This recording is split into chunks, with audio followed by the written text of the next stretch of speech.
السلام عليكم ورحمة الله. زي ما انتم شايفين انجليش كيك تحفة تحفة مثالية في كل حاجة، هشة خفيفة دسمة كل حاجة.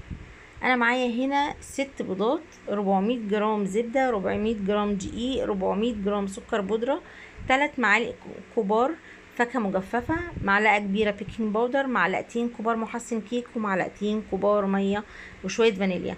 طبعا احنا ممكن نعمل نص المقادير دي، انا عاملة كمية علشان انا عندي ضيوف. تمام. هحط الزبدة والزبدة تكون ساقعة في العجان، وهحط معاها السكر الباودر. وطبعا نقدر نشتغل بالمضرب الكهرباء عادي جدا. تمام. انا حطيت هنا الكف، لكن انا غيرته وحطيت الويسك، حسيت ان هو هيدي الفوليوم اللي انا محتاجاه للكيك احسن.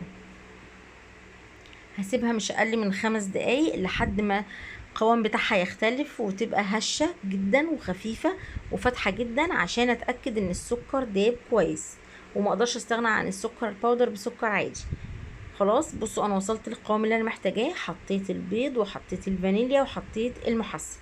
ايه فايدة المحسن؟ المحسن بيحافظ على قوام الكيكة ان هي تبقى هشة ومرتفعة، ما تهبطش، اسفنجية خفيفة جدا، طعمها بيبقى تحفة. لازم هتجربوها ان شاء الله. تمام. حطيت المكونات دي وهضربها تاني من 7 ل5 دقايق، مش اقل من كده، لان البيض اول ما هحطه وهاجي اضرب دلوقتي هتلاقوا ان قوام الكيك بقى خفيف قوي. لا انا عايزاه يرجع تاني قوام تقيل فلافي على قد ما تقدروا وفاتح. فلازم من 5 ل7 دقايق لحد ما توصلوا للقوام اللي انتوا شايفينه ده، سواء بالمضرب الكهربائي او بالعجان. انا هنا دور الويسك بالنسبه لي انتهى خلاص. هبدا اركب الكف المبطط اللي انا كنت مركباه في الاول، وهخلط مجرد خلط بس، مش هاخد وقت زي بقيه المكونات اللي فاتت. ان انا احط الدقيق والميه. بصوا القوام بتاعها تقيل، قوامها تقيل مش خفيف زي الكيكات العاديه.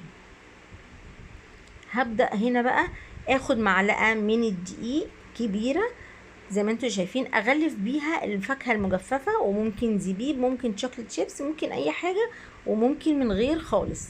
اقلبها عليها. التغليفه دي هتساعد ان لما اجي احط الفاكهه المجففه تثبت في مكانها، ما تنزلش في قعر الصينيه وتتحرق.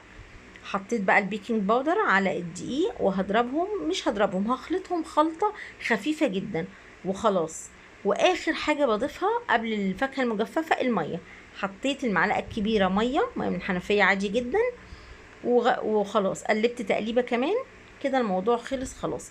في المرحله دي اقدر اولع الفرن على درجه حراره 160 170. انا مش عايزه النار تبقى حاميه، لان الكيك تقيل ما بيرتفعش بسهوله، ما بيستويش من جوه بسهوله، فلازم ياخد وقته، ما تعلاش وتحمر وقلبها من جوه عجين. ولعت خلاص الفرن.